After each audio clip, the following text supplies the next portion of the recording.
하나님의 말씀 같이 보겠습니다. 하나님의 말씀 다니엘 3장 8절에서 23절까지 말씀입니다.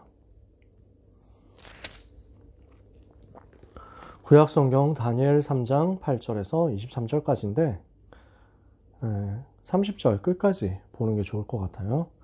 다니엘 3장 8절에서 30절까지 찾으셨으면 같이 읽겠습니다. 그때 어떤 갈대아 사람들이 나와 유다 사람들을 참소하니라. 그들이 느부갓네살 왕에게 이르되 왕이여 만수무강하옵소서. 왕이여 왕이 명령을 내리사 모든 사람이 나팔과 피리와 수금과 삼현금과 양금과 생황과 및 모든 악기 소리를 듣거든 엎드려 금 신상에게 절할 것이라. 누구든지 엎드려 절하지 아니하는 자는 맹렬히 타는 풀무불 가운데 던져 넣음을 당하리라 하지 아니하셨나이까. 이제 몇 유다 사람 사드락과 메삭과 아벳느고는 왕이 세워 바벨론 지방을 다스리게 하신 자이거늘 왕이여 이 사람들이 왕을 높이지 아니하며 왕의 신들을 섬기지 아니하며 왕이 세우신 금신상에게 절하지 아니하나이다. 느부갓네살 왕이 노하고 분하여 사드락과 메삭과 아벳느고를 끌어오라 말하매 드디어 그 사람들을 왕의 앞으로 끌어온지라. 느부갓네살이 그들에게 물어 이르되 사드락 메삭 아벳느고야 너희가 내 신을 섬기지 아니하며 내가 세운 금신상에게 절하지 아니한다 하니 사실이냐. 이제라도 너희가 준비하였다가 나팔과 피리와 수금과 삼현금과 양금과 생황과 및 모든 악기 소리를 들을 때 내가 만든 신상 앞에 엎드려 절하면 좋거니와 너희가 만일 절하지 아니하면 즉시 너희를 맹렬히 타는 풀무불 가운데 던져 넣을 것이니 능히 너희를 내 손에서 건져낼 신이 누구이겠느냐 하니 사드락과 메삭과 아벳느고가 왕에게 대답하여 이르되 느부갓네살이여 우리가 이 일에 대하여 왕에게 대답할 필요가 없나이다. 왕이여 우리가 섬기는 하나님이 계시다면 우리를 맹렬히 타는 풀무불 가운데에서 능히 건져내시겠고 왕의 손에서도 건져내시리이다. 그렇게 하지 아니하실지라도 왕이여 우리가 왕의 신들을 섬기지도 아니하고 왕이 세우신 금신상에게 절하지도 아니할 줄을 아옵소서. 느부갓네살이 분이 가득하여 사드락과 메삭과 아벳느고를 향하여 얼굴빛을 바꾸고 명령하여 이르되 그 풀무불을 뜨겁게 하기를 평소보다 7배나 뜨겁게 하라 하고 군대 중 용사 몇 사람에게 명령하여 사드락과 메삭과 아벳느고를 결박하여 극렬히 타는 풀무불 가운데 던지라 하니라. 그러자 그 사람들을 겉옷과 속옷과 모자와 다른 옷을 입은 채 결박하여 맹렬히 타는 풀무불 가운데 던졌더라. 왕의 명령이 엄하고 풀무불이 심히 뜨거우므로 불꽃이 사드락과 메삭과 아벳느고를 붙든 사람을 태워 죽였고 이 세 사람 사드락과 메삭과 아벳느고는 결박된 채 맹렬히 타는 풀무불 가운데 떨어졌더라. 그때 느부갓네살 왕이 놀라 급히 일어나서 모사들에게 물어 이르되 우리가 결박하여 불 가운데 던진 자는 세 사람이 아니었느냐 하니 그들이 왕에게 대답하여 이르되 왕이여 옳소이다 하더라.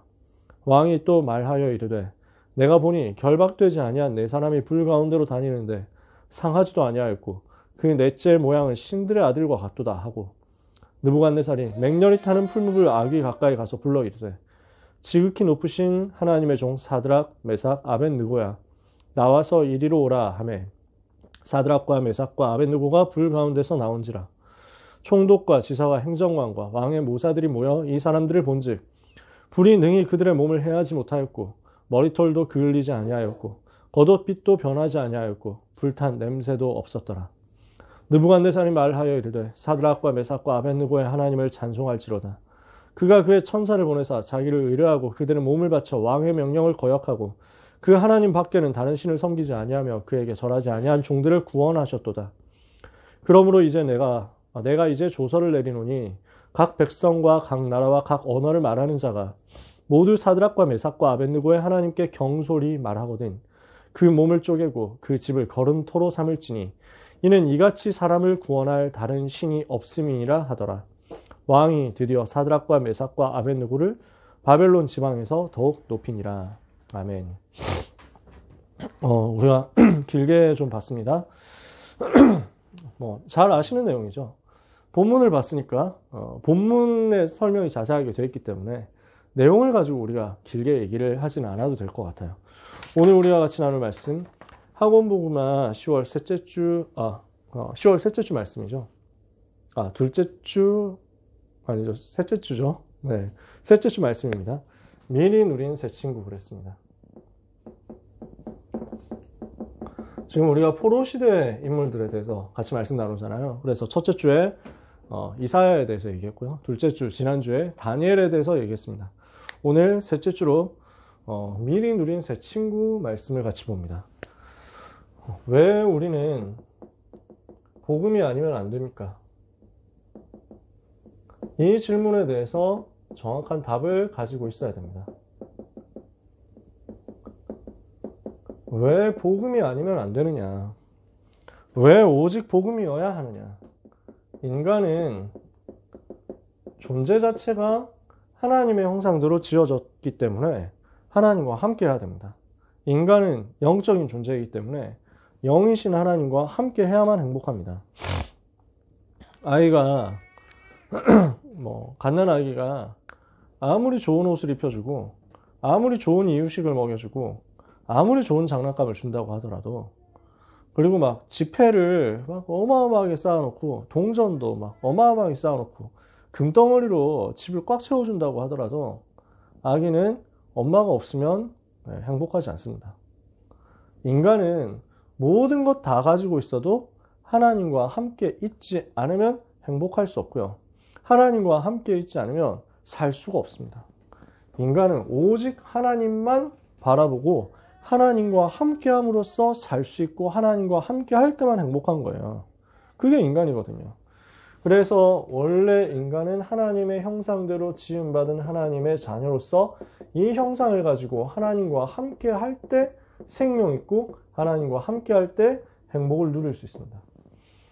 근데 이 인간에게 하나님의 형상이 깨진 거죠. 창세기 3장 1절에서 6절 사건이 벌어진 겁니다. 인간이 하나님을 만나고 하나님과 함께하고 하나님이 주신 은혜를 받고 사는 건데, 사람에게 사단이 거짓말을 한 거죠. 네가 하나님이 되라고. 하나님께 순종하는 것으로 만족하지 말고 하나님이 주시는 것으로 받아먹는 생활 하지 말고 네가 주체적으로, 네가 주관해가지고, 네가 주도해가지고, 네가 주인이 되어서 스스로 하나님 되는 게 어떻겠느냐. 이 거짓말을 했을 때 인간은 거기에 넘어간 겁니다. 사단이 하는 속임수에 속아서 하나님을 떠나고 하나님과 약속을 깨뜨렸습니다. 그걸 보고 죄라고 합니다. 하나님과 함께 해야 되는데 하나님과 함께 하지 않게 됐습니다. 그때부터 인간에게는 죽음이 온 겁니다. 하나님을 떠나서 죽음에 빠졌습니다. 하나님과의 약속을 인간 스스로가 깨뜨렸습니다. 하나님이 인간하고 이미 약속하셨거든요. 내가 너와 영원히 함께 하겠다. 내가 너의 모든 것을 책임지겠다. 내가 너에게 모든 것을 다 줄 수 있다. 내가 너에게 생명을 줬고 내가 너에게 모든 행복을 줄 것이다. 딱 한 가지, 나를 떠나지만 않으면 된다. 그래서 그렇게 하겠다 한 거거든요. 그게 선악과에 대한 약속이었어요. 인간 스스로가 그 약속을 배신했습니다. 그게 죄예요. 그 죄를 짓고 하나님을 떠난 결과 하나님의 보호를 받지 못하게 된 인간은 그때부터 어떻게 됩니까? 마귀에게 장악당하고 마귀에게 종노릇하고 마귀 자녀가 되는 운명사주 팔자 수옥에 빠진 거죠. 이렇게 되니까 인간에게는 문제가 올 수밖에 없게 된 것입니다. 에베소서 2장 1절에 보니까 허물과 죄로 죽었다 그랬죠. 지금 불순종의 아들들 가운데서 역사하는 마귀의 종노릇한다고 했죠. 하나님의 진노가 임하여 있는 미래의 운명에서 빠져나올 수가 없게 됐습니다. 인간에게는 과거, 현재, 미래 모든 문제가 오게 된 것입니다. 이거는 운명이기 때문에 아무리 노력해도 여기서 빠져나오지를 못합니다. 태어날 때부터 마귀 자녀로 태어나고요. 살아가면서 마귀가 시키는 대로 귀신 섬기면서 마귀의 종노릇합니다. 그게 우상숭배거든요. 모든 사람은 이 우상숭배 속에 빠져 있습니다. 그러니까 영적으로 시달릴 수밖에 없어요. 마음과 정신이 문제가 올 수밖에 없습니다. 육신도 문제 만나서 어려움 당하고 고난 당하고 질병에 시달립니다. 죽어서 심판을 받고 지옥에 가고 그것으로 문제가 끝나지 않고 후손들한테까지 이 문제가 되물림 됩니다.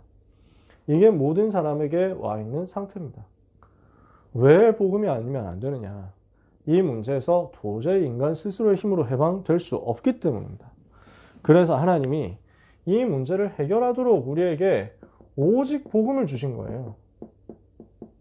인간 스스로 여기서 빠져나올 수 있으면 하나님의 복음 안 줘도 됩니다. 그리스도께서 십자가에서 죽으실 필요가 없습니다. 인간 스스로의 힘으로는 어떤 방법과 어떤 노력과 어떤 선택과 어떤 공로로도 여기서 빠져나오지를 못합니다. 하나님이 그래서 우리에게 오직 복음을 주셨다니까요. 로마서 5장 8절에 우리가 아직 죄인 되었을 때 그리스도께서 우리를 위하여 죽으심으로 하나님께서 우리에게 대한 자기의 사랑을 확증하셨느니라. 요한복음 3장 16절에 하나님이 세상을 이처럼 사랑하사 독생자를 주셨으니 이는 그를 믿는 자마다 멸망치 않고 영생을 얻게 하려 하심이니라. 그래서 예수님이 그리스도로 오셔서 하나님 떠난 인간이 하나님 만나도록 길을 열어주셨고요. 죄의 저주 가운데 빠진 인간, 죄에서 해방시키도록 모든 죄를 짊어지고 십자가에서 죽으셨고요. 부활하사 죽음의 권세를 깨뜨리고 승리하심으로써 사망의 권세에 잡은 자 마귀의 일을 완전히 멸하셨어요. 죄, 마귀, 지옥의 배경. 지옥 권세 가운데 살아가면서 죄의 저주 가운데 빠져 살아가면서 마귀 자녀, 마귀 종 되어가지고 사탄이 시키는 대로 살아가게 된 인간의 모든 문제의 근본 원인을 그리스도는 완전히 해결했습니다. 완전히 꺾어버렸습니다. 그래서 이것을 보고 좋은 소식, 기쁜 소식, 복된 소식, 복음이라고 합니다. 이 복음 외에 다른 살 길이 없고 이 복음 아니면 이 축복을 회복할 방법이 없기 때문에 하나님은 우리에게 오직 복음을 주셨습니다. 인간에게 필요한 건 단 한 가지 오직 복음이에요. 이 부분을 지금 사람들이 모릅니다. 오직 복음만 필요하다는 사실을 사람들은 모릅니다. 그러니까 육신적으로 성공하려고 했습니다. 뭔가 도전하고 노력하고 성공하고 거기에서 해답을 찾아보려고 합니다. 됩니까? 인간은 하나님과 함께하면 행복한데요. 이 속에 있는 인간이 아무리 노력해도 여기로 갈 수가 없습니다. 아무리 높은 자리를 차지하고 아무리 권력을 쥐고 아무리 이익을 보고 아무리 돈을 많이 벌고 아무리 공부 많이 하고 아무리 착한 일을 많이 하더라도 이 세력에서 빠져나올 수가 없습니다. 지옥의 배경 해결할 수 없고요. 죄의 저주를 막을 수 없고요. 사탄을 이기지를 못합니다. 그래서 하나님은 이 문제를 해결할 오직 복음을 주시고 이 오직 복음 전하는 전도자들을 사용하시고 축복하신 거예요. 이 오직의 이유를 알고 오직 복음이어야 하는 이유를 알고 이 오직 복음의 내용을 알고 이 오직 복음 전하기로 결단한 사람들을 하나님은 시대마다 그 시대를 살릴 서밋으로 사용하신 거예요. 오늘 우리가 말씀 나누는데요. 두 가지 사람이 나오는 거죠. 한 가지, 첫 번째는 누굽니까? 느부갓네살 왕입니다. 이 오직 복음이라는 사실을 전혀 모르고 최고로 성공했습니다. 왕이 됐잖아요. 그것도 왕 중에서도 세계를 다스리는 왕이 된 겁니다. 어마어마한 권력을 가지고 있습니다. 어마어마한 부를 가지고 있습니다. 여러분이 뭐 그런 거 들어보셨는지 모르겠지만 세계 7대 불가사의라고 해요. 지금은 이제 피라미드 빼고는 다 없어졌습니다. 7대 불가사의 뭐 거대한 제우스 신상이 있었습니다. 무슨 저기 파로스의 등대, 뭐 알렉산드리아에 있었습니다. 그리고 뭐 어디 에베소에 있는 아르테미스 신전, 이거 성경에도 나오죠. 그 다음에 뭐 고린도에 있는 신전, 뭐 이런 식으로 해가지고 몇 개 불가사 있습니다. 그 중에 하나가 공중정원이에요. 바벨론의 공중정원. 누가 만들었느냐? 느부갓네살 왕이 만들었어요. 엄청난 권력 가지고 있었습니다. 뭐 공중에 띄웠다는 건 아니고 아주 높은 건물을 왕궁을 만들고 그 높은 건물의 층층마다 정원을 만들어 가지고 멀리서 볼 때는 정원이 숲이 공중에 떠 있는 것처럼 보인 거예요. 그걸 그렇게 화려하게 만들었어요. 지금도 아마 베를린 박물관인가 가보면은 그 바벨론 왕궁에서 나온 건물 하나가 전시가 되어 있다고 제가 들었습니다.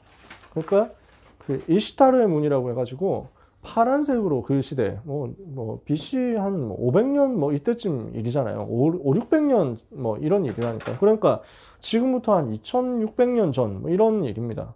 그 오래된 옛날에 그렇게 아름다운 궁궐 문을 만들었어요. 그거는 어마어마한 돈을 썼다는 얘기예요. 어마어마한 기술자들을 모았다는 거예요. 자기의 부와 자기의 명예와 자기의 권력을 과시하는 대단한 작품을 만들어 놓고 전 세계 앞에 선전할 수 있을 정도로 모든 것을 가지고 있었습니다. 근데 그 느부갓네살 왕이 다 가지고 있지만 이 문제 해결이 안 되는 거예요. 그 느부갓네살 임금과 정반대로 느부갓네살 임금과는 비교도 안 되게 아무것도 가지고 있지 않은 포로 출신, 아마도 고아였을 가능성도 높습니다. 그런 아무 가진 것 없고 배경 없는 이 세 친구 사드락, 메삭, 아벳느고가 지금 대조가 되는 거예요. 어떤 사람을 하나님이 승리하게 하셨느냐. 이걸 우리가 오늘 보자는 겁니다. 느부갓네살 왕입니다. 이 사람이 어떻게 정치를 했느냐. 자, 역사에는 네부카드네자르라고 나와 있습니다. 그래서 우리 성경에도 그 느부갓네살이라고 번역했는데 아주 틀린 음은 아닙니다. 그렇죠? 옛날에 이런 식으로 많이 그 음을 썼죠. 어떻습니까? 세계를 통치하는 왕입니다. 바벨론 임금인데요. 바벨론이라는 나라가 어땠습니까? 원래 이 고대 근동 지방의 권력을 누가 잡고 있었냐면 애굽이 잡고 있었죠. 아주 초창기. 근데 여기에 애굽하고 대적하는 이집트 아닙니까? 이 대적하는 세력이 나옵니다. 이 나중에 히타이트라는 나라가 나옵니다. 성경에는 헷 족속이라고 나오죠. 근데 얘들 둘이 싸우다가 둘 다 무너졌습니다. 블레셋이라는 나라가 나온 거죠. 그 블레셋 때문에 블레셋을 비롯한 바다 민족이라고 역사에 그렇게 기록되어 있습니다. 이 블레셋 비롯한 바다에서 온 정체불명의 민족 때문에 히타이트 제국은 무너졌습니다. 애굽도 크게 힘을 잃어버렸습니다. 이 동네 패권을 블레셋이 장악했습니다. 그랬다가 다윗 같은 인물들이 일어나면서 블레셋이 완전 무너졌어요. 그리고 이스라엘 나라가 그 지역에서 제일 영향력 가지고 복음을 전달했어야 되는데 이걸 놓친 거예요. 이 복음의 비밀을 놓친 거예요. 그 결과 어떻게 되느냐. 아람이라는 나라가 등장해서 이 지역의 패권을 장악합니다. 이 아람 나라의 패권 지배력을 무너뜨린 사건이 뭐였냐. 엘리사 같은 제자가 나온 거예요. 전도자가 나온 거예요. 그래서 도단성 운동이 일어나서 싸우지 않고 승리하니까 아람 나라가 서서히 약화되기 시작합니다. 그 결과 누가 일어나느냐. 아람 나라가 무너지고 이스라엘 나라가 그러면은 전 지역에 영향 끼쳐야 되는데 또 복음 놓쳐요. 그러니까 이스라엘 말고 하나님이 이스라엘이 이제 복음 놓쳐보니까 하나님은 깨닫도록 하기 위해서 또 다른 강대국을 일으킵니다. 이게 아수르입니다. 성경에 나오죠. 얘들이 이 지역을 뿐만 아니라 완전 그 당시 세계라고 할 수 있는 메소포타미아 지역과 그 지중해 연안 지역을 다 정복한 겁니다. 아주 잔인하게 통치했습니다. 이러니까 전부 다 무너졌는데 히스기야 왕이 기도하는 그날 밤에 하나님이 천사를 보내시고 보호하셔서 유다 나라만 안 무너졌습니다. 그래서 아수르 나라는 이때부터 내리막길 걷기 시작합니다. 그때 일어난 게 바벨론 나라입니다. 역사에는요, 옛날 고대 바벨론도 있었기 때문에 구분하기 위해서 신바벨론, 신바빌로니아 이렇게 해가지고 나옵니다. 검색하면 그렇게 나오죠. 자, 이 바벨론 나라가 아수르를 정복하면서 동시에 아수르가 지배하고 있었던 전 세계를 장악해버린 거예요. 그 인물이 누구냐? 여기에 주역이 되었던, 주도했던 인물이 바로 느부갓네살 왕입니다. 굉장한 정복자였던 거죠. 엄청난 실력자인 거죠. 이 사람이 아수르를 무너뜨리고 이 지역을 정복한 다음에 예루살렘까지 함락시킵니다.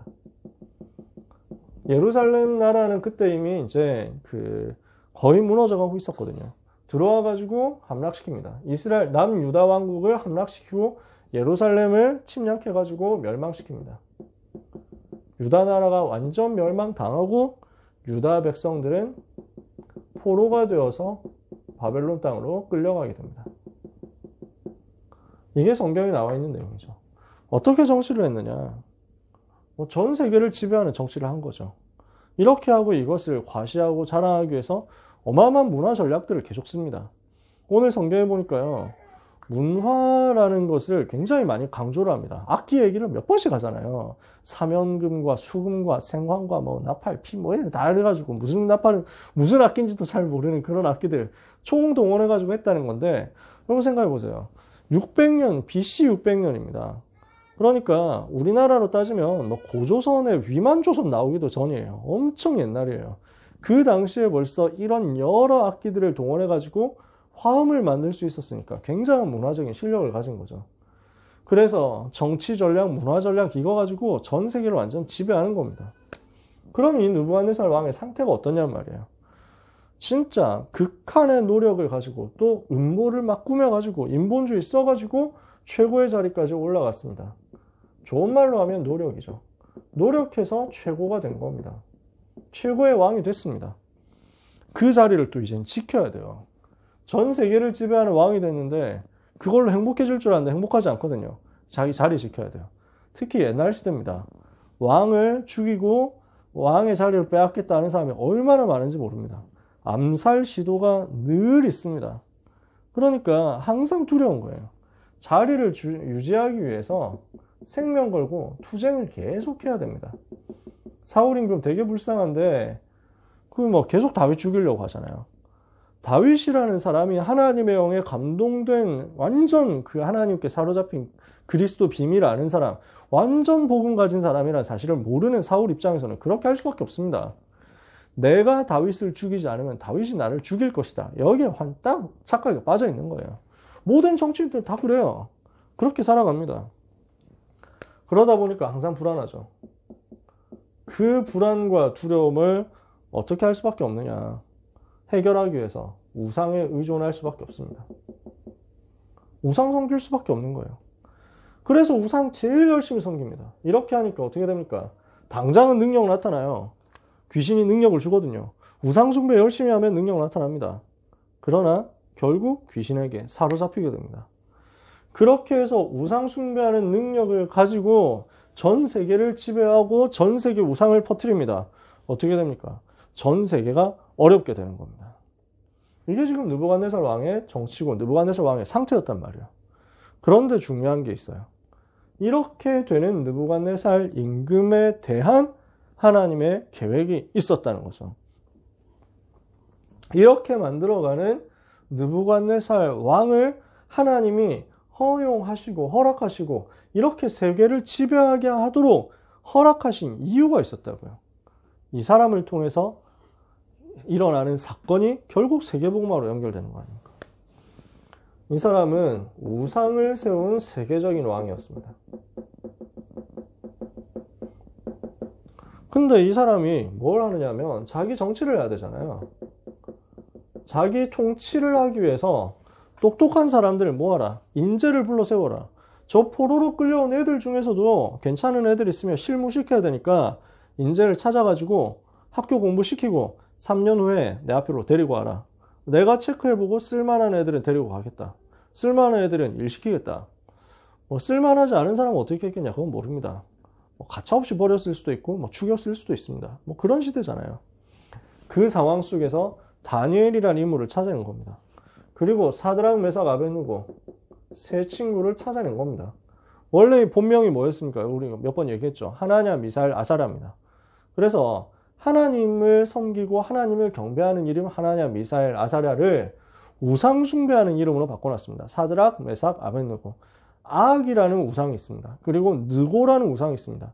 이거에 이제 붙이도록 이거 섬기는 이름으로 싹 바꿔버린 거죠. 이래서 다니엘과 세 친구 같은 사람들을 왕궁으로 불러들여가지고 훈련시키게 만든 겁니다. 교육하게 만든 겁니다. 이게 전부 느부갓네살 왕의 자기 통치, 자기 정치를 위해서예요. 근데 이게 하나님의 계획과 맞아줬다니까요. 이 렘넌트들이 강대국 살리고 237을 살리도록 하기 위해서 왕 앞에 서게 하시는 게 하나님의 계획이었어요. 하나님의 의도는 뭐였습니까? 237 나라를 살리기 위해서 세계복음화 하게 하기 위해서 강대국으로 파고들게 하신 겁니다. 그래서 이 부분을 두고 렘넌트를 왕 앞에 서는 서밋으로 준비하려고 하신 것입니다. 거기에 느부갓네살의 계획, 속셈이 맞아진 거예요. 쓰임받은 거예요. 그래서 왕 앞에 서게 만들어가지고 뭘 합니까? 왕에게 답을 주도록 만든 거예요. 우리 렘넌트 여러분 기억해야 됩니다. 여러분이 영적 서밋이 된 상태에서 응답을 받죠. 그러면 영적 서밋이 된 상태에서 응답을 가지고 힘을 가지고 답을 가지고 있으면요. 불신자라도 여러분을 사용할 수밖에 없습니다. 리더들이라면 그 조직을, 그 현장을, 그 나라를, 회사를 이끄는 리더들이라면 자기 나라, 자기 조직, 그 통치하는데 최고로 잘 되기를 바라잖아요. 그러니까 최고 뛰어난 인재, 최고 괜찮은 사람들 불러 모으려고 한단 말이에요. 근데 복음 가진 사람이다? 상관없죠. 이 사람들은 쓰는 겁니다. 그런 거 모르니까. 종교 상관없이 나한테 이익되면 쓴다. 이거예요. 불신자들일수록 이익에 밝거든요. 이익 얻어야 되겠다. 이렇게 해가지고 불러들인다니까요. 여러분, 우리 렘넌트 여러분들이 영적 서밋으로 서서 힘을 가진 자로, 답을 줄 수 있는 자로 준비되어 있으면 하나님은 불신자들을 움직여서 여러분들을 불러들여가지고 왕 앞에 서도록 만듭니다. 서밋이 되도록 만드신다. 이 시간표에 부름을 받은 다니엘과 세 친구가 뭘 합니까? 뜻을 정한 것입니다. 하나님 앞에서 뜻을 확정하고 언약을 붙잡고 기도 속으로 들어간 거죠. 여기에 다니엘과 세 친구는 어떤 팀이 된 것이냐? 기도가 되고 포럼이 되는 동역자였습니다. 함께 기도할 수 있고 함께 포럼할 수 있는 동역자 팀이었어요. 이렇게 되니까 하나님의 영에 감동되는 겁니다.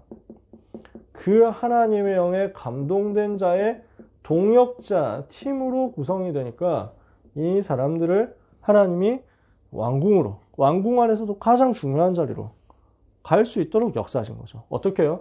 10배의 지혜를 줘가지고요.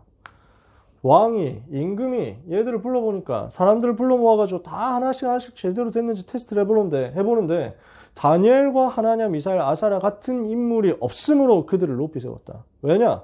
온 나라 박수와 술객보다 지혜가 10배나 뛰어나. 다니엘 같은 사람 아예. 물어보고 대답하는 거 다 들어보니까 따라갈 사람이 없어. 하나님의 영으로 감동된 결과입니다. 성령께서 은혜를 주시고 힘을 주신 그 결과입니다. 이거는 세상이 줄 수 없는 다른 힘이죠. 그 힘을 가진 사람을 세상이 막을 수가 없습니다. 이 깊은 힘을 가진 사람을 세상이 꺾을 수가 없는 겁니다. 그러니까 우상받는 세계적 임금인 느부갓네살이라고 하더라도 이 사람들을 쓸 수밖에 없는 거예요. 여러분이 어떤 자리에 가든지 어떤 현장 가든지 불신자 밑에서 일을 하든지 상관없습니다. 여러분이 언약 잡으면 불신자들한테까지 인정받습니다. 저 군대 갔을 때 저를 제일 좋아해 줬던 대대장님이 불교 신자였어요. 아주 불교 열심히 믿는 사람이었어요. 자기 집무실에 연등 갖다 놓고 있더라고. 근데 뭐 어느 정도 열심히 믿었는지 모르겠지만 하여튼 불교 신자로 자기를 소개를 하더라고. 저를 너무 좋아하는 거예요. 제가 목회자 아들이고 제가 복음 전하는 사람인 거 아는데도 너무 좋아해. 심심하면 불러가지고 저한테 막 얘기를 하고 의견을 물어보고 이 부대를 어떻게 하면 살릴 수 있겠냐 이렇게 질문하는 거예요. 제가 그런 거 가지고 진짜 중심 가지고 또 답을 하거든요. 이렇게 해야 되겠습니다. 이렇게 해야 될 것 같습니다. 지금 부대 안에 문제가 이런 문제가 있는데 이 문제를 이렇게 해결했으면 좋겠습니다. 몇 번 했어요. 몇 번. 근데 하나님이 저를 거기서 빼가지고 결국 그 전 부대 살리는 전도 운동하는 자리로 이끌어 가시더라고요. 그러니까 제가 그때 정말 많이 체험했어요. 군대에 있으면서. 진짜 내가 복음 가지고 누리는 힘을 가진 사람이라면, 답을 가진 사람이라면 불신자들이라고 하더라도 인정할 수밖에 없어요. 여러분들이 그렇게 되면 됩니다. 하나님은 반드시 여러분을 그렇게 사용하시고 축복하실 거예요. 결국 이 느부갓네살 왕의 정치와 우상 만들어서 섬기게 하는 그 전략이 사건을 일으켜가지고 다니엘과 세 친구하고 부딪히게 됐습니다. 그때 하나님은 그 사건, 그 위기를 세계복음화를 위한 유일한 길로 만드신 것입니다. 하나님은 세계복음화를 계획하시고 그 일을 위하여 여러분 렘넌트를 부르셨습니다. 오늘 우리는 무엇을 하느냐? 우상시대 속에서 영적인 힘을 얻고 살리는 영적인 싸움, 전쟁을 하는 거죠. 느부갓네살 왕이 우상을 만듭니다. 큰 우상을 세우는 것입니다. 그래서 두라 평지에 어마어마한 규모의 우상을 만들어가지고 세웠어요. 왜 그랬을까요? 재앙이 뭔지를 몰라서 그래요. 지금도 정치인들이 뭣도 모르고 무속인 찾아갑니다. 절간 찾아갑니다. 그래서 우상 앞에 절하고 이럽니다. 왜 그러냐? 재앙의 실체를 모릅니다. 그 재앙을 갖다 주는 사탄의 정체에 대해서 모릅니다. 전혀 모르니까 당할 수밖에 없는 거예요. 우상 숭배 많이 하면 어떻게 됩니까? 출애굽기 20장 4절에서 5절 귀신이 그 속에 들어가서 역사하니까 자손 3, 4대까지 망할 수밖에 없어요. 하나님의 진노 아래 있는데. 고린도전서 10장 20절에 이방인의 제사하는 것은 귀신에게 하는 것인데. 그러니까 귀신 섬기는 운동을 하고 귀신 초청하는 운동을 하는 게 우상인데 이 우상 숭배하는 운동을 엄청 크게 일으킨 거예요. 왜냐? 이거 가지고 문화 전략 쓰겠다. 이거 가지고 전 세계 권력 과시하겠다. 전 세계에 설명하겠다. 이거예요. 통합시키겠다. 근데 하나님하고 전혀 안 맞죠. 결국 재앙 올 수밖에 없는 게 우상이니까요. 그래서 새 친구는 어떻게 합니까? 영적인 싸움을 싸우는 것입니다. 우상 섬기지 않으면 풀무불에 집어넣는다. 한 번만 절해라. 이렇게 만들어놨어요. 정치 조직, 행정 조직, 경찰 조직, 사법 조직 이렇게 만들어가지고 그 모든 것을 총동원해서 우상 숭배하는 것으로 전 나라를 몰아넣고 있는 그때 다니엘의 새 친구는 이걸 당당하게 거부했어요. 왜냐? 이유를 아니까. 우상 숭배하다가 우리나라가 멸망당했다. 우상 숭배하다가 우리가 포로로 끌려오게 됐다. 우리는 나라 살리고 세계를 살리기 위해서 반드시 우상과 싸울 것이다. 절대로 우상을 허용할 수 없다. 이유를 알고 뜻을 이미 정했어요. 근데 우상 앞에 절하라? 할 수가 없는 거예요. 여기에서 하나님이 역사하시죠. 왕이여 우리가 이 일에 대하여 두말할 필요가 없나이다. 당당하게 고백하잖아요. 흑암 세력이 벌벌 떠는 영적인 고백을 한 겁니다. 완전 믿음을 선포한 겁니다. 완전 복음을 선포한 겁니다. 오직 복음을 선포한 겁니다. 그 자리에서 오직 복음을 자랑하죠. 우리가 섬기는 하나님이 살아계시다면 우리를 극렬히 타는 풀무불과 왕의 진노에서 건져 주실 것이요. 그렇게 하지 아니하실지라도 우리가 왕이 만든 금신상 앞에 절하지 아니할 줄을 아옵소서. 너무너무 당당하게 믿음을 선포했습니다. 어떤 사건이 일어났는지는 우리가 성경을 다 봤습니다. 하나님이 역사하시고 주의 천사를 보내시죠. 그걸 보고 임금이 충격받아가지고 고백합니다. 여호와가 진짜 하나님이시다. 여호와 하나님에 대해서 함부로 말하는 자는 그 사람을 쪼개고 집을 거름덩이로 만들 것이다. 이와 같이 불 속에서 사람을 건져내는 신이 어디 있겠느냐 하면서 얘기를 하죠. 여러분, 준비된 렘넌트에게 하나님은 세계복음화할 수 있는 사건을 일으키십니다. 우리 렘넌트 여러분이 정말로 영적으로 준비되어 있다. 진짜 실력이 준비되어 있고 왕 앞에 설 수 있는 실력이 준비가 되어 있는 거죠. 하나님의 은혜 속에서요. 영적 서밋 속에서요. 그리고 왕 앞에 말할 수 있는 메시지가 준비가 된 겁니다. 이 사람들이. 지금 봐도 얼마나 간단하게, 그러나 얼마나 완벽하게, 얼마나 멋있게 복음 선포합니까? 메시지가 정확하게 준비됐습니다. 그리고 왕 앞에서도 조금도 두려워하지 않는 당당한 영적인 상태와 확신이 준비가 된 겁니다. 이 사람은 왕에게 답을 줄 수 있습니다. 이런 사람에게 위기가 왔다? 그 위기는 위기가 아니라 전 세계 복음을 설명할 수 있는 최고의 기회다. 이렇게 될 것입니다. 그래서 여러분, 지금부터 언약 붙잡고 기도하면서 뜻을 정하면서 준비하면 돼요. 진짜 영적 서밋 속에서 왕에게 답을 줄 수 있을 만큼 실력을 준비하세요. 왕에게 답을 줄 수 있도록 메시지를 제대로 준비하세요. 그리고 평상시에 하나님이 나와 함께 하시는 것을 가장 힘있고 평안하게 누릴 수 있도록 영적 상태를 확신 가운데서 준비하시길 바랍니다. 하나님은 여러분들을 새 친구에게 주셨던 축복으로 축복하셔서 시대를 살리는 세계복음화의 일을 여러분을 통해서 이루게 하실 것입니다. 우리는 어떤 응답을 받아야 되느냐? 이런 새 친구 같은 제자가 되는 응답을 받아야 되겠습니다. 우리 렘넌트 여러분, 주님이 이런 제자를 찾고 계신단 말이에요. 여러분이 그런 제자로 하나님 앞에 부름을 받았습니다. 쓰임받게 해달라고 기도하세요. 그러면 어떤 제자입니까? 이 새 친구 같은 제자는 어떤 제자였습니까? 이 시대의 우상운동이 무엇인지를 아는 제자였습니다. 지금 시대의 역사는 사단의 전략이 무엇인지 알고 우상운동이 무엇인지를 아는 거예요. 지금 어떤 우상이 활동하고 있습니까? 눈에 보이는 형상 우상과 그 거대한 우상을 섬기는 우상 신전 전략을 가지고 사단은 전 세계 문화와 관광, 경제를 장악했습니다. 그래서 우리는 이 형상 우상과 싸웁니다. 두 번째입니다. 그러면서요, 이 시대 동시에 어떤 우상이 크게 역사하고 있느냐? 하나님보다 높아지려고 하는 바벨탑 지식과 사상이 전부 우상돼 가지고 사람들을 속이고 있는 것입니다. 이렇게 우상 숭배하니까 영적 문제 올 수밖에 없잖아요. 하나님 대신 다른 것으로 즐거워하게 만듭니다. 다른 것으로 만족을 하게 만드는 쾌락과 타락의 문화입니다. 이게 우상이 되어가지고 사람들을 완전 지배하고 있습니다. 그러면은 우리는 뭘 알고 싸워야 되냐면, 지식과 사상과 싸워야 되겠다. 문화와 싸워야 되겠다. 좋죠. 근데 그 싸움을 육신적으로 하면 속습니다. 그래서 나는 다른 문화 다 끊어버려야지.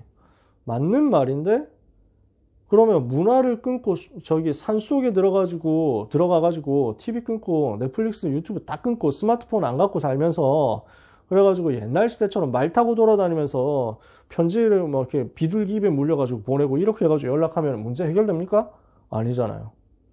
똑같이 문제는 반복된단 말이에요. 뭐냐? 이것을 가지고 역사는 흑암 세력의 실체를 제대로 알아야 됩니다. 이것을 제대로 알고 발견하고 폭로하고 흑암을 꺾는 겁니다. 이것과 영적 싸움을 하는 거예요. 흑암의 세력의 실체를 폭로하고요. 이것에 대해서 영적인 전쟁을 하는데 어떻게 영적인 전쟁을 해야 됩니까? 지혜롭게 하는 것입니다. 우리는 뭐 가서 돌아다니면서 우상들 목 잘라버리고 톱을 전기톱 동원해가지고 다음날 아침에 가보니까 막 전부 절간에 불상들 목 날아가 있고 범행이 누구 짓이냐 이래가지고 CCTV 동원해보니까 잡혔는데 어느 교회 랩넌트다 이러면은 당장 나오겠죠. 최근에 뭐 게시물 봤는데 한국에서 종교 전쟁이 일어나지 않는 이유 이래가지고 절간의 스님들이 기독교인들이 그렇게 행패를 부리는데도 스님들이 다 용서해주고 다 기다려주고 다 받아줬대.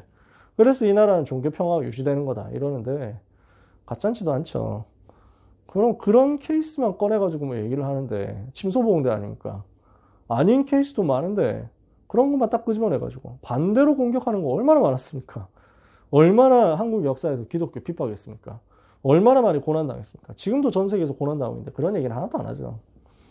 근데 아무튼 간에 복음 제대로 못 깨달은 사람들이 우상과 싸움을 그렇게 무식하게 하니까, 지혜롭게 안 하고 무식하게 하니까 욕먹는 거죠. 우리는 지혜롭게 해야 됩니다. 만약에 불 속에 들어가는 그 상황이 있잖아요. 불 속에 들어가야 되는 상황이 있잖아요. 근데 예를 들어서 내가 오늘 우상 숭배하는 그날에 당직 근무 걸려가지고 나는 이제 왕궁을 지켜야 돼. 이럴 수도 있습니다. 그렇게 피하게 될 수도 있어요. 지혜로운 방법이 있으면은 그 방법 하는 걸 부끄러워할 필요는 없습니다. 우상과 싸울 때 어떻게 해야 되냐? 만약에 하나님이 기회 주셔가지고 지혜롭게 피할 방법이 있으면 그렇게 하셔도 돼요. 너무 억지로 막 이래가지고 안 나와서 꼭 항상 나타내지는 않아도 됩니다. 그런데 아주 결정적인 순간이 올 수도 있어요. 아주 결정적인 위기가 올 수도 있어요. 절대로 피할 수 없는 순간이 올 수 있습니다. 둘 중에 하나를 택해야 될 때가 있을 수도 있습니다. 우상과 싸우다가 죽겠느냐, 아니면 우상과 타협하고 살겠느냐, 이 둘 중에 하나를 결정해야 되는 위기 순간이 올 수도 있습니다. 그때 여러분은 어떤 제자가 되어야 되느냐? 순결한 제자. 그래서 절대로 사단에게 타협하지 않는 제자가 되면 됩니다. 여기에 보면요, 다니엘이 이때 뭐하고 있었느냐, 이런 것도 궁금해하는 사람들 많거든요. 그래서 유 목사님도 그게 궁금하대. 천국 가면 그거 물어보고 싶대. 저는 다른 거 물어보고 싶은 거 있는데, 하여튼 이때 다니엘은 뭐 했을까? 뭐 알 수는 없습니다. 갑자기 아파가지고 수술 받으러 갔을 수도 있습니다. 그럼 빠지겠죠. 그 다음에 하여튼 우상 숭배를 하지는 않았을 거예요. 그건 확실한데 어떻게 빠졌느냐? 그 자리에 안 있었으니까 여기 불 속에는 세 사람만 들어간 거거든요. 어떤 분은 이제 여기 성경에 보면은 지방 관리들만 다 소집했다. 그러니까 사드락 메삭 아벳느고는 지방 관리였으니까 여기에 해당이 된 거고 다니엘은 중앙에서 총리하고 있었기 때문에 여기에 불리어 갈 이유가 없다. 그럴 수도 있습니다. 또는 아까 전에 얘기했던 것처럼 당직 근무, 비상대기 해야 될 수도 있습니다. 아니면 해외 출장 갔을 수도 있습니다. 여러 가지 상황이 있겠죠. 다니엘은 여기서는 피했습니다. 근데 다니엘 6장 가서 다리오 왕 때 사람들이 자기를 공격할 때 그때는 피하지 않았습니다. 완전히 순수하게 이 오직 복음 지키는 그 일을 위하여 영적 싸움을 생명 걸고 있습니다. 사자굴에 들어가도 괜찮다 이거지. 새 친구가 어떻게 했습니까? 이 상황 속에서 선택한 겁니다. 나는 타협하지 않는다. 나는 이것 때문에 타협할 수 없다. 나는 우상과 싸울 것이다. 제대로 보고 싸운 거죠. 주기철 목사님이 설교했잖아요. 일사가고. 사람은 한 번 죽는 것이다. 당연히 한 번 죽는 것이다. 근데 이 상황에서 신사참배라는 우상을 허용하고 비겁하게 좀 더 살다가 죽는다 하면은 그게 무슨 의미가 있느냐. 하나님 앞에서 인간이 한 번 죽어야 되는데 지금 만약에 우상과 싸우기 위해서 죽어야만 싸울 수 있다면 나는 그것을 선택하겠다. 이렇게 하니까 흑암 세력이 완전 무너진 겁니다. 우리 렘넌트 여러분, 진짜 여러분은 오직 복음으로 행복한, 오직 복음으로 만족한, 오직 복음의 비밀 가진 그리스도의 제자로 부름받았다는 사실을 기억하시기 바랍니다. 그리고 이 오직 복음을 말하지 못하게 하는 사단의 전략, 이 오직 복음 말고 다른 것 하게 만드는 우상의 전략과 생명 걸고 맞서 싸우시기를 바랍니다. 여러분 평생에 우상 절대 허용하지 마세요. 그리고 평생에 우상과 타협하지 마세요. 그래서 만약에 생명 걸고 싸워야 될 타임이 온다면 생명을 걸어버리세요. 여러분은 그 영적 싸움 할 때 흑암 세력이 다 무너져 내리는 것을 보게 될 것입니다. 모든 사랑하는 렘넌트와 전도자들에게 새 친구가 미리 알고 누렸던 237 살리고 강대국 살리고 왕을 살리는 그 영적인 서밋의 응답, 우상과 싸우고 전 세계 여호와를 설명하는 그 응답이 똑같이 임하게 되기를 예수 그리스도 이름으로 축복합니다. 기도하겠습니다. 하나님 감사합니다. 하나냐와 미사일과 아사랴를 사용하사 전 세계 앞에서 오직 복음을 선포하게 하시고 증명하게 하셨던 여호와 하나님께서 오늘도 동일하게 역사하심을 믿습니다. 새 친구, 다니엘의 새 친구를 불 속에서 보호하기 위하여 동원되었던 그 주의 천사는 지금도 활동하고 있음을 믿습니다. 우리 렘넌트들이 뜻을 정하고 영적인 서밋으로 서게 하옵시며 이 시대 사단의 전략과 싸우고 우상과 싸우는 최고의 서밋의 응답을 받도록 역사하여 주옵소서. 참된 지혜 가진 제자 되게 하옵시며 타협하지 않는 하나님의 비밀 가진 순결한 그리스도의 제자가 되게 하사 전 세계 앞에서 여호와를 설명하기에 조금도 모자라지 않도록 은혜 내려 주옵소서. 예수 그리스도의 이름으로 기도합니다. 아멘.